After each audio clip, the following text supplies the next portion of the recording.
to share something with you. That might put me in a very negative light, yeah. Relationships are not my forte. See if someone grabbed up my wife or something completely different ballgame. I'll walk away from here, and this has been like a therapy session.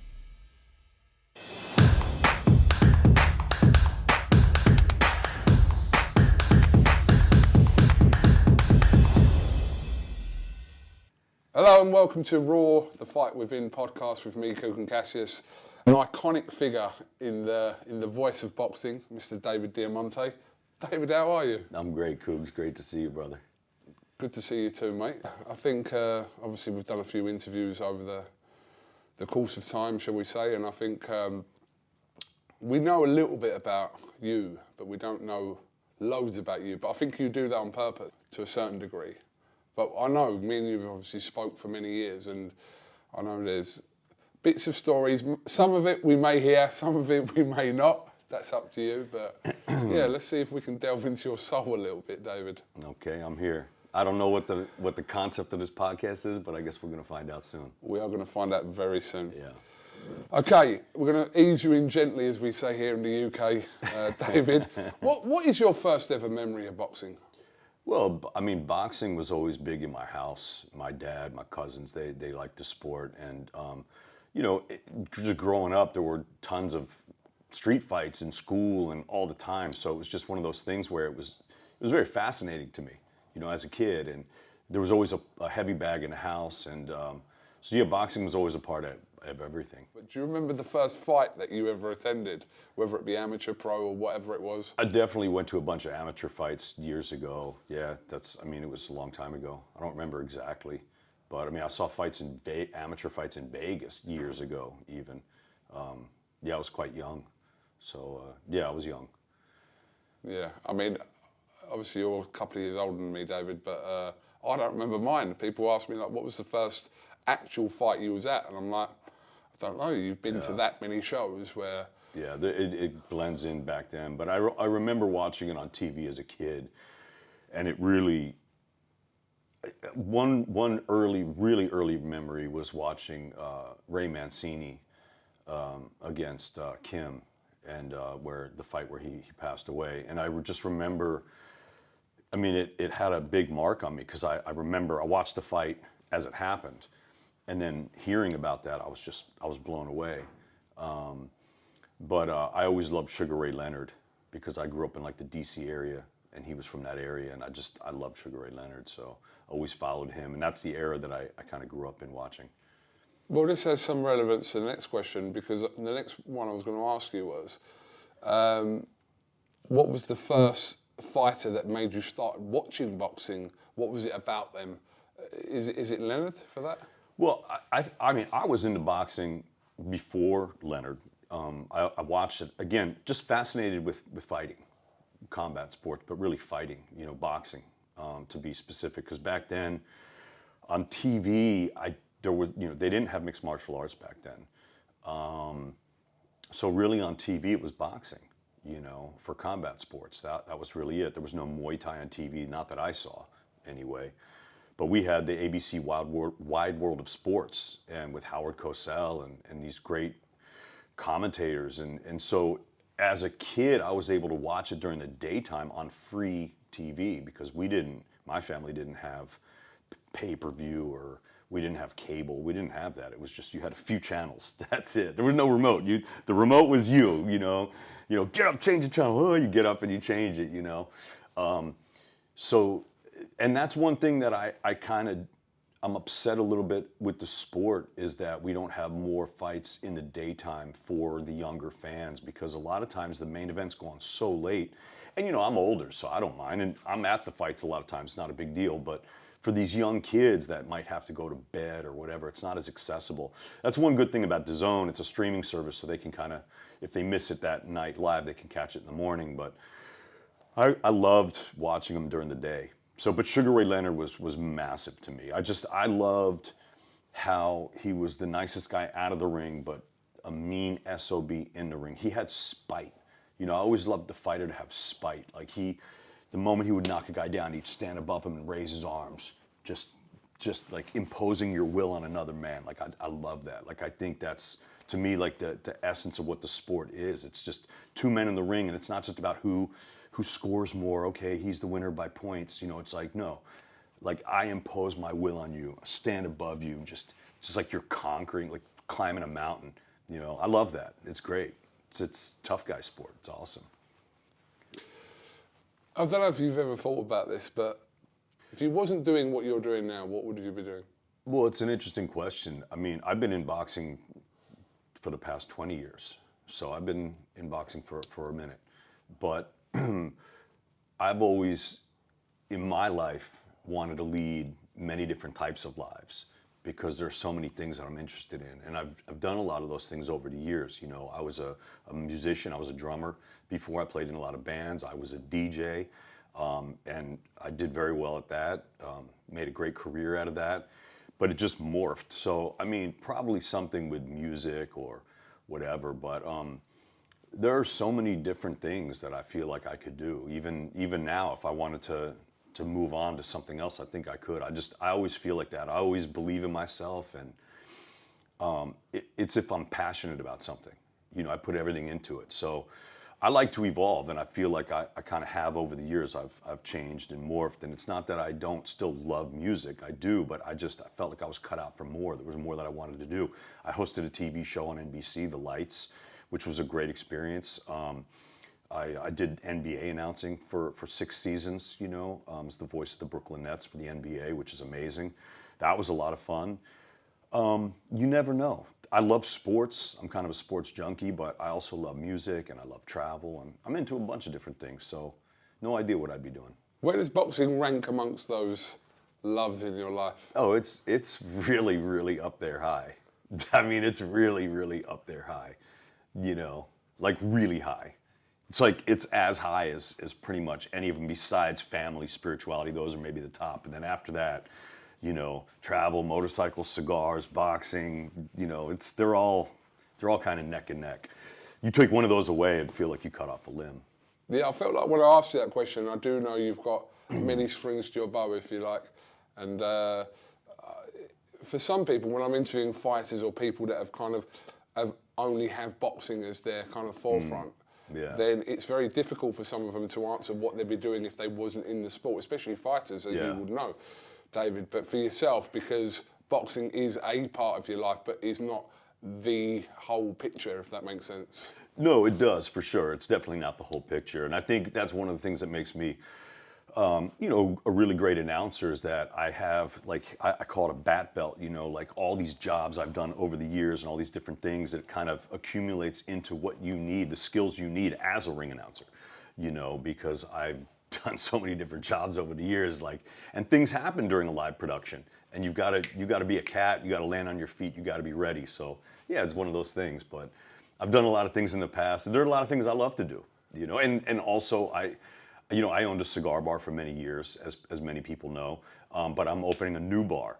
and that's going to be opening very shortly. It's right across the street from Madison Square Garden, so everyone look out for that. It's going to be opening very, very soon. We're in construction now, and it'll be called Diamante's. It's not going to be a cigar bar, it's going to be a bar, and it's going to be great. So when you guys are there for the fights, you guys are always welcome to come through. Look forward to that, definitely. Let's kind of, not even track back, but do you remember kind of growing up, David? I know you're not as in a boxer, but do you remember the first ever either altercation or kind of serious argument or fight that you had growing up? Is something sticking to your mind? Dude, there's been so many. Is there one that sticks out specifically? I fought this kid one time. So I used to take Taekwondo years ago, and it was great, and I was really, really into it. And I had a great sensei, teacher, Hyun Khan Lee, actually. And yeah, really strong guy, really good teacher. And I was really into it, the blocks and the kicks and all this stuff. And I got into a fight with a kid at my school. He was a football player, and I didn't like this kid. I didn't like him at all. And Why? I just didn't like him. And I wanted to fight him. And, you know, so I started some trouble with them one day, and it got broken up in the hallway. So he said, after school, we're meeting here and we're fighting. And everyone heard about it, right? So that's how it was back then. You know, everyone would come to the fights. So that's what it's really exciting when you go to, like tonight we're at Wembley, right? With Dillian White, Jermaine Franklin, Nathan Gorman, and Fabio Wardley, Mark Dickinson. We got Sandy Ryan. We got these great fights tonight. But it's kind of the same thing. It used to be like that. That's how it was. We're meeting in the 7-Eleven parking lot. We're meeting in the McDonald's parking lot. We're meeting back here. We're meeting in the woods, and we fight. It was like that growing up. It just was. There were no smartphones. There was no social media. It just was people. You rode your bikes. You played football. You fought. You know, that's what you guys did.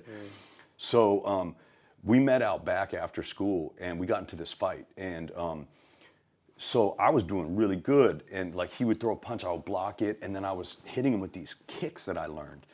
And I remember they were not effective. Like I'd kick him, but it didn't hurt him, and he would punch me in the face, and I was like, damn. And I had to get stitches in my mouth because my teeth went under the gums, and I had to get several stitches on the inside of my mouth because it was so bloody. But what happened was, after I got punched a few times, I was like, forget these kicks. I'm gonna beat this dude's ass the way I knew how. And I started beating his ass proper. And then I took him down and I just packed his face. And then they had to pull me off him, but I won that fight. It's funny because later on, we both got suspended because it happened on school grounds. Even though it was after school, it happened on school grounds. Right. So we ended up getting people, snitched or whatever, and we ended up getting in trouble. We got suspended, and then so we had to serve some of the suspension out of school, and then they gave us what they called in-school suspension. And him and I had to serve it together. So we were like sat in school like together, and we became friends. We became friends because that's a good story though. Yeah, we became friends. End on that, yeah. So yeah, but I won that fight. You're not still in contact though. I haven't talked to him in years, but yeah, I could hit him up. All right. Well, if he's watching, obviously reconnect with David. There you go. That you felt that you were fighting a losing battle, whatever it was. I mean, I don't know if I've felt like that too much because I kind of always have a winning mentality. And I think that a lot of people don't know that I'm clean and sober, okay? And December 4th of this year, so actually coming up in, what's today? Next week, yeah. It's next week. I'll have 30 years clean off of drugs and alcohol. 30 years. Amazing. KUGAN. It's incredible. Yeah, I truly can't believe it. Yeah. But that's one of the most precious things in my life, hands down. So like the substances, the drugs and the alcohol was a major battle for me. But once I realized myself that I didn't want to live life like that, it was difficult, but I felt I could do it, and I did do it. But I relapsed. Like I didn't get clean immediately, and it just worked. I got clean, I relapsed. I got clean, I relapsed, and it was tough. It was tough. It was a tough go. So it was really hard, and that's something that I don't talk a ton about, but I do want to write a book. I'm working on that now, and hopefully that'll be out at some point. So I want to save most of that for my story. But it wasn't, I never felt like I was fighting a losing battle. I think for me, sometimes I don't want to waste my breath talking to someone that's not going to listen. To me, that's a losing battle. But I don't feel like it's a losing battle. I just walk away. I'm just not going to waste my time because my time is precious. I'm doing too many things, and I just don't have time to talk to people that are not going to listen or that don't want to hear. But yeah, I think health is a big thing, and I feel very blessed to be in one piece at this moment, and hopefully, knock on wood, to be healthy. But I've seen people in my life that are sick, and it's terrible. You're like really sick. People that I've lost to cancer and things like that. That's heartbreaking, and it feels like you're fighting a losing battle. But I think it's kind of how you look at it, because at the end of the day, we all have expiration dates, right, Cougs? Like, we're not here forever. Of course. And so we don't know when that is. Yeah, but if you live your life the way you want, and if you're good with your spirituality, with your higher being, your higher power, whatever, Like I'm not afraid to die. I'm not scared to die. I'm not. And so because I feel like once you've faced death so many times and you just, I don't know, I don't fear it. And not only that, I mean, it's kind of exciting in a way. You get to find out finally what happens, you know. Maybe you get to meet up with your loved ones. Maybe you just get to rest for once. Certainly not with this schedule, you don't, right? So, I mean, I've lived my life. I really kind of try to suck the juice out of life and, you know, squeeze the lemon or whatever they say. So, and people that follow me on social, you see I'm running around and but it's doing things I love. And I've kind of always lived like that. So I don't have too many regrets at all. I'm not saying I haven't made mistakes. I've made plenty of them, but I've come to where I am today through those. And so I don't regret much. And I think the fighting a losing battle, you know, another thing talking about the addiction and stuff like that is seeing friends of mine that are going through it that don't want to, you know, using drugs or alcohol. And that can kind of feel like a losing battle. That's very difficult. You say that are the everyday battles in your life when you wake up in the morning before you go to bed? What are the everyday battles of David Diamante? Well, I mean, you know, now obviously I have a back injury that I'm still dealing with. So there's stuff that I have to do for my back.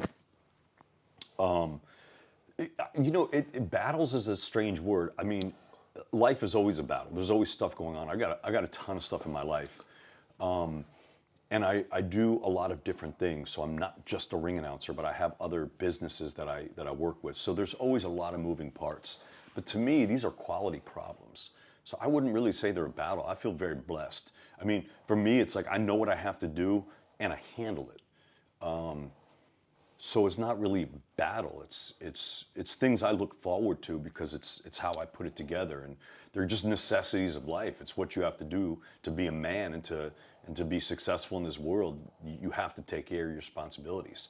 So I just make sure to handle that and then have fun. So there's not too many battles, to be honest. But you know, physically dealing with the back injury has been a little bit tough. But you just got to deal with it. You know, I'm lucky to be as physically healthy as I am now.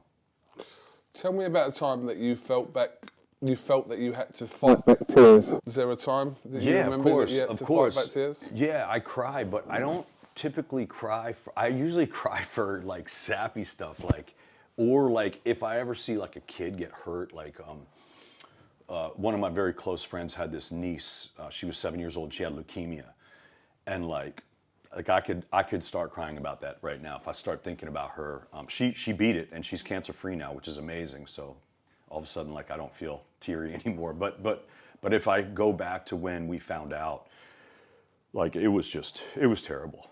It was terrible, and we cried about that. It was just terrible. I mean, I just that thought of Ella being sick. Oh my God, it's really, really traumatic, and it's just heartbreaking. You know, this little girl is so pure. She's never done anything to anyone. She's the sweetest little girl, and to see her sick and fighting like that, and she was such a warrior. That just brings tears to my eyes. So stuff like that will make me cry. Sometimes a sappy movie, and that's mad embarrassing, especially if you're with your girl. You're kind of over there and you're just like, ah, and she's like, "Are you crying?" And I'm like, "No."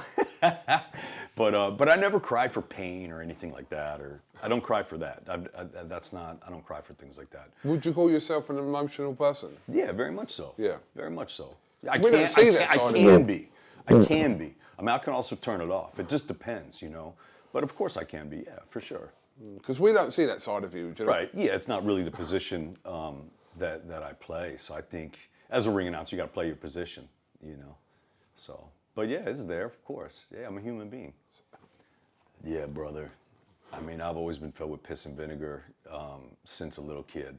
I've always had it. I don't know why, but I've always had it. I have like a fire that burns in my chest. I always have. I hate bullies. I hate injustice. I don't like, I don't know, I guess maybe my dad, you know, my dad was always a fighter. He still is. And my dad and I don't get along. We don't talk.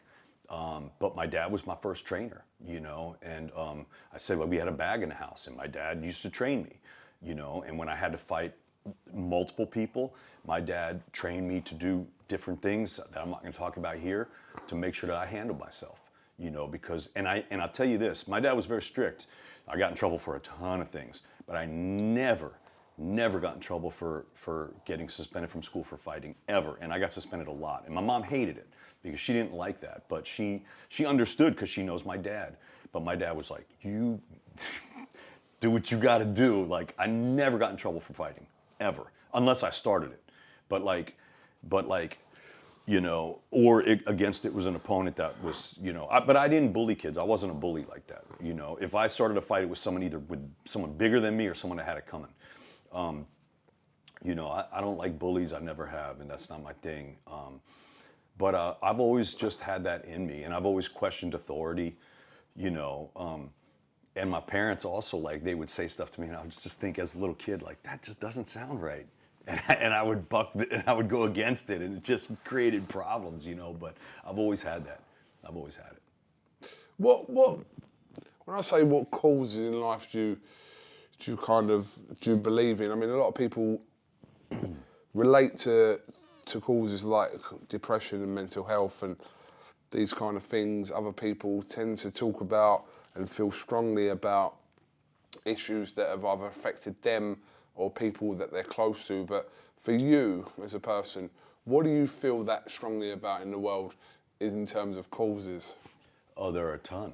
And that it makes it kind of difficult because to just pick one, you know, there are so many. What's really interesting, there's a fighter named Boyd Melson that a lot of you guys might know, really great guy. And I announced a lot of his fights when he was a pro. He's retired now, but he was in the military, he was a boxer. And he did something called Team Fight to Walk, which was against, you know, people that have spinal cord injuries. And I hosted his charity event for years, and I gave a lot of time to it. And then, lo and behold, much later, I got hurt. And I'm very, very lucky to be walking today, but I had a spinal cord injury, very bad, that I'm still dealing with, you know. And so that's one cause that's you know, pretty dear to me. But it was dear to me even before I got hurt. Now it's even more, you know, I guess close to me. But I would say drug addiction for sure. Cancer, seeing, you know, I've lost family members and also friends, and seeing children afflicted with this is just terrible. There's a lot of stuff, but I just, you know, I hate racism. I can't stand just ignorant. I just can't, I'm not with that. I don't like that, you know, and that's just one thing to me that never made sense. And I don't care if it's race, religion, sexual orientation, like that. To me, I just don't care about that stuff. I care about who you are as a person. That's one thing I love about boxing is it really, to me, is kind of a great equalizer. You know, when you're in a boxing gym, and I did used to box in a gym, you know, never professional or anything like that, but I used to train. And when you have that experience, you see it because you box everyone and you get a lot of respect. And I love that. So that's also a cause.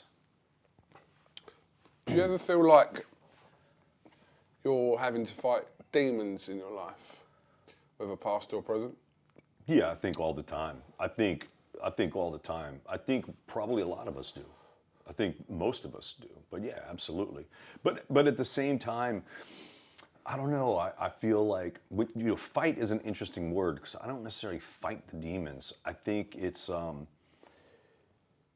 you know, sometimes fighting things, it can be like swimming upstream. You know, as hard as you swim, like you keep going downstream. Like imagine Neo in The Matrix. He was fighting those. I don't remember that movie that well, but I do remember this part. He was always fighting those guys with the glasses and the suits, and he was always one step behind them. The moment he realized he was the one, right? When he fought them, he was almost moving in slow motion and he was kicking their asses. So like, to me, it's kind of like that with your demons. Once you get control of them in the right way, it's like you're the one controlling them as opposed to just fighting the demons, you know, like for me, for example, with my drug addiction and alcoholism, Like, I don't even, I don't even think about using drugs or alcohol. I wouldn't want to do that. In fact, I feel sorry for people that are still doing that, you know, that haven't got the memo. It's like, I can have such a great time sober. I don't need the drugs for that. And I don't regret any of my drug use and all the exciting times that I had back in the day and all those times getting high. You know, I feel like that opens up paths in your mind, and I feel like I can get there now naturally. I don't need the drugs or the alcohol to do that. So I'd rather get high on life, and that's what I do every day. So I don't feel like I'm fighting it. I feel like it's with me. You know, it's almost empowering me in a way. So I think it's all kind of how you use it. It's almost like judo. You know, if someone comes at you with a lot of force, you take that force and you use it against them and you switch it. So instead of fighting against, you know, it can be a losing battle, you have to use it and be strategic with it. So that's kind of how I feel in life. My life is very blessed right now. It really is. I've been through a lot of struggles in my life, a whole lot. But I feel very blessed at this time.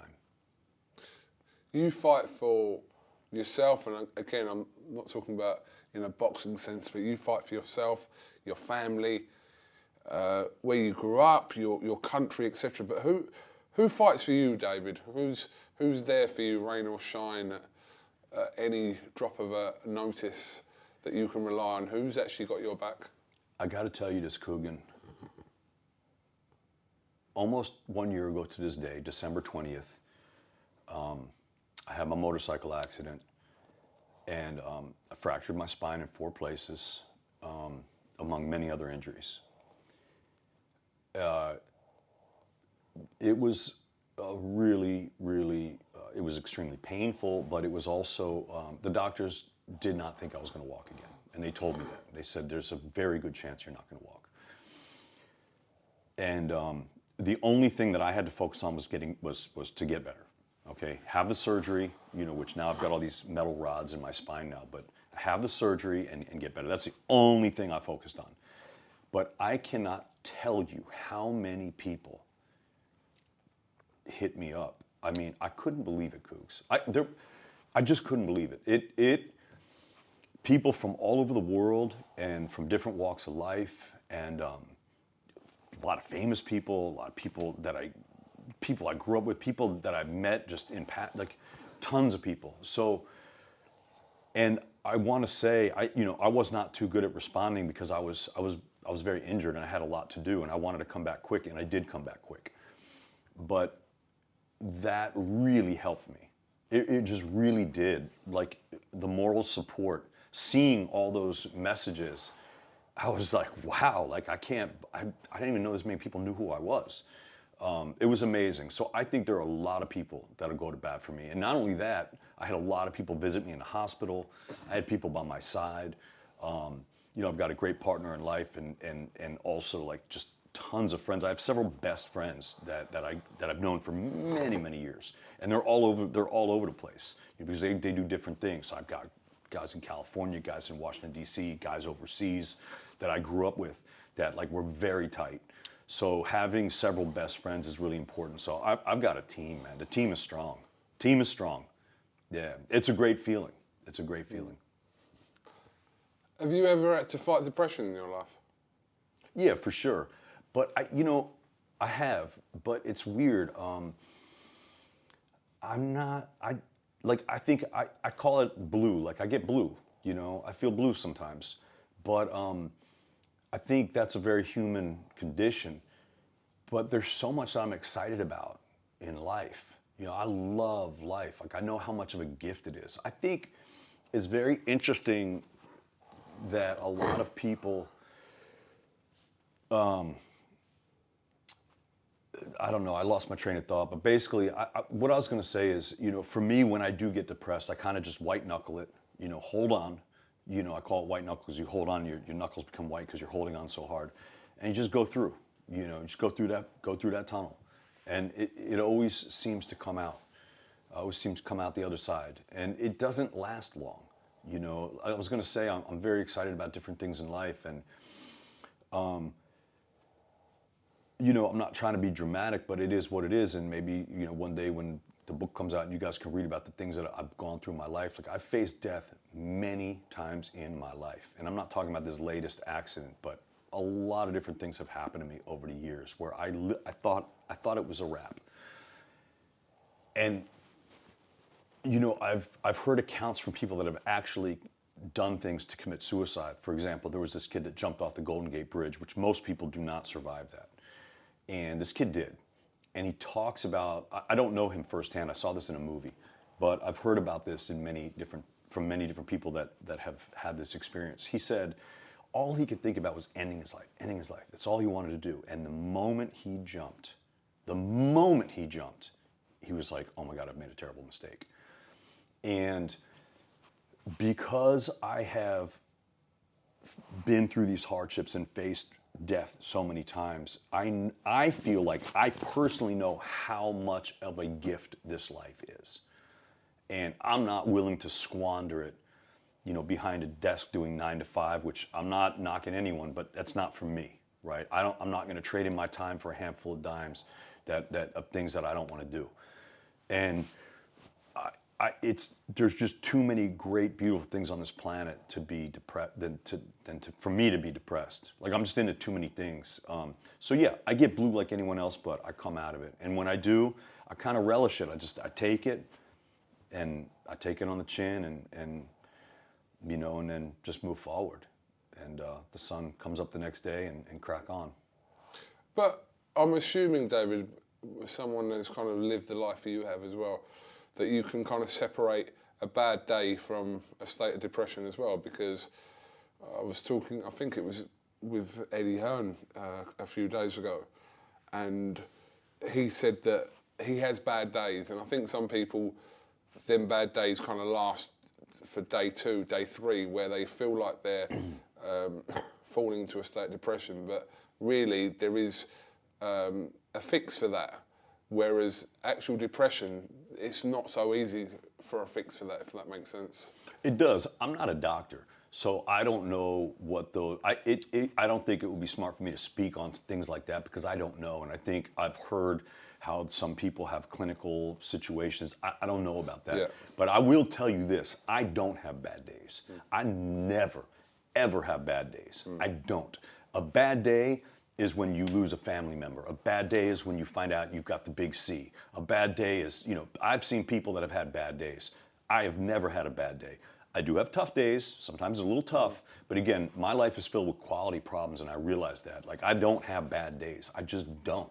I have very hard days. I have days where I have to travel and I'm being pulled in many different directions, tons of things going on, there's a lot of pressure, I gotta be on live TV, but it's like, it's not a bad day. It's great, it's great. It's all how you look at it. To me, you know what I mean? It's all how you look at it. Like, life is way too serious to take serious. Like, you gotta have fun with it, man. And I just try to have fun with it. And again, it's about knowing what you have to do and doing that and then having a great time afterwards. But like, you gotta take care of what you gotta take care of. That's important. You gotta do your responsibilities. You can't have the bitter without the sweet. You gotta put in that work. You know, a lot of people, they want things just to come to them. But they gotta understand, you know, all these things when people say, you know, it's about the journey, not the destination. It's true. It's true. It's not about becoming the top ring announcer in the world, which is what I am now. It's not about that. It's about the 20 years doing it. I had a blast. A blast. If I, you know, when, you know, Facebook has like Facebook memory, like it knocks up like every year, like every day I have these memories. Like Thanksgiving just happened a couple days ago. You know, I was, how many years ago, just a few years ago, not a few, it was like maybe 5 or something. I was in Uruguay with Sergio Martinez and Samson Lukowicz having this beautiful like Thanksgiving dinner in Uruguay. Like I've been traveling the world for years with boxing and with people and myself, just having great times.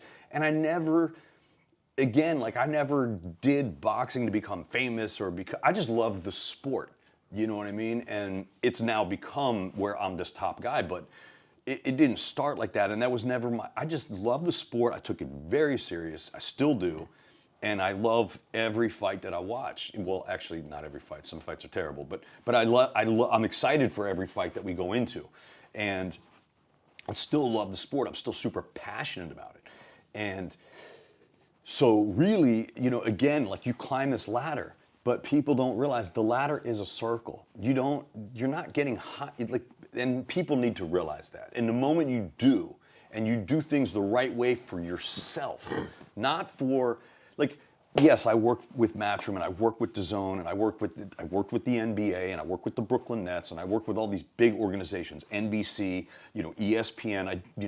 I work with all these people, and of course I wanted to do a great job for them. But more than that, I've always wanted to do a good job for myself because I'm representing me. I'm always representing me. And so that right there is more important than any of it. So, like, of course I wouldn't want to ever let Matchroom down or DAZN, but way more important to me is I would never want to let myself down. I have a lot of self-respect, and I have to, like, look in the mirror at night and every day and like what I see. And if I felt like I didn't go into something giving 110%, then I failed, and that's a problem. That's a problem, and I can't deal with. So, like, I need to always dot my I's, cross my T's. Like, that's very important to me, and I think that breeds success. Do you think it's more difficult to fight physically, as in your actions, or to fight mentally, as in your mind? I think it depends on the fight. And I think as human beings, we all go through both. And I think both can be absolutely debilitating, depending on what it is. And both can be incredible struggles. And of course, different people, I think that's one thing about boxing that I love so much is that, number one, it's a worldwide sport, okay? So, Philippines, Korea, Mexico, America, England. It's a worldwide sport. Number two, you have these very small weight classes up to the big boys, as we're going to see tonight. So a guy like Manny Pacquiao, who grew up on the streets of the Philippines in a very poor situation, there's no way he could become an NBA, even though he can ball. Manny can ball, but he doesn't have the height to be an NBA player, right?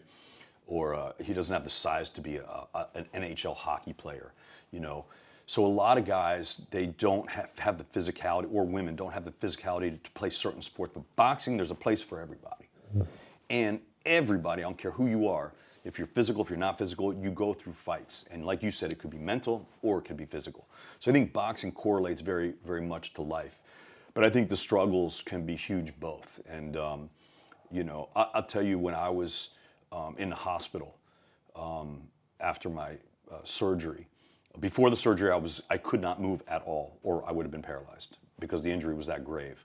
But once the surgery was done, and I was trying to move, even just, I had a big drain stuck in my back. It was draining blood, okay, and it was really uncomfortable. So you're laying in bed and you're trying to just move a little bit, and even just moving, just a touch in the bed was such a struggle. It was a nightmare. And so there are certain physical struggles that people go through that are really, really difficult. And of course the mental, like you were just talking about with depression, and we've seen it. And I think the depression is a terrible thing. And I think that, I've lost a lot of friends, unfortunately, to suicide over the years. It's, when somebody does something like that, it's not a publicity stunt. It's because they're in a really terrible, dark place. And I think a lot of people don't understand how really, really tough it is. And so I think it's important that if anyone's going through a struggle like that, that they reach out, try to talk to their friends, to do something, because people do care. And these actions ripple, and they affect so many people. And yeah, it's just terrible. So yeah, the struggles are tough either way, mental or physical. Last one. You can answer this as you please, how you please. Okay. What drives that fight within you? What is it that makes you get up in the morning and love doing what you do? Not just in terms of your career, but just life in general. What drives you? Yeah, I mean, again, I think we kind of touched on this, but I'll try to, it's hard to explain to you how I feel, but like, when I get up in the morning Like, I'm just ready to go. Like, I am excited, you know, I'm really excited. Waking up to the most beautiful girl in the world, next to her, sun is shining, or it's snowing, or it's raining. It doesn't matter to me. Like, I'm one of those guys that, like, I like all those weather systems. I don't care. If it's cold, I put a jacket on. I'm happy. If I'm at the beach, I'm out there in shorts. You know, jump up, hit my push-ups, make some breakfast, you know, smoke a good cigar. Used to be hop on my motorcycle, go see my friends, handle what I got to do. I mean, you know, you, not you per se, but you, whoever's out there, you know, you guys are the architects of your own life, you know? And like, I've been an architect of my own life. And so the way my life is set up, it's the way I want it. And again, I don't have bad days. You know, if I, God forbid, found out some terrible news health-wise or something happened to my family, that's a bad day. That's a bad day. And that day will come. And that's fine. But I can't worry about that. I'm not gonna future trip. You know, they say, you know, you think about the past, that's depression. You think about the future, that's anxiety. You know, you gotta live for now. You know, of course I think about tomorrow, and of course I think about the past, but I don't live in it. You know, I live in now, and I kind of always have, and it's really important. And in doing that, again, there's a lot of hard work that I put in, a lot. But like, when you do the right thing for yourself, when you do a job, whether it's sweeping the floor or being a pizza chef or a bartender or a ring announcer, whatever you do, when you take pride in what you do, you know, that carries on in like everything, you know, and you do the right thing not because people are looking, but because it's not the right thing to do. You know, like, I'm not gonna like just wad up trash and throw it on the ground. Not because someone's gonna see me, because I don't wanna litter. Like, I don't like that, you know? That's not how I live my life. And so, try to keep my karma clean, do the right thing, and yeah, I just got that fire, baby. I wake up and I'm ready to go, man, you know? I really am, and that's it. It's always been there, and right now, I feel like it's burning brighter than ever. Okay, well, David, listen, it's good to kind of get a little bit. I feel like there's a lot more layers, which we're going to find out in your book as well. But no, I appreciate your time and kind of you, yeah, talking kind of openly and honestly about certain situations and things in your life. Thank you, Cougs. I really appreciate it, and we'll see you at the fight tonight. This has been KUGAN CASSIUS for the Raw Fight Within podcast. Make sure you tune in next week and make sure you to comment, like and subscribe. We're out.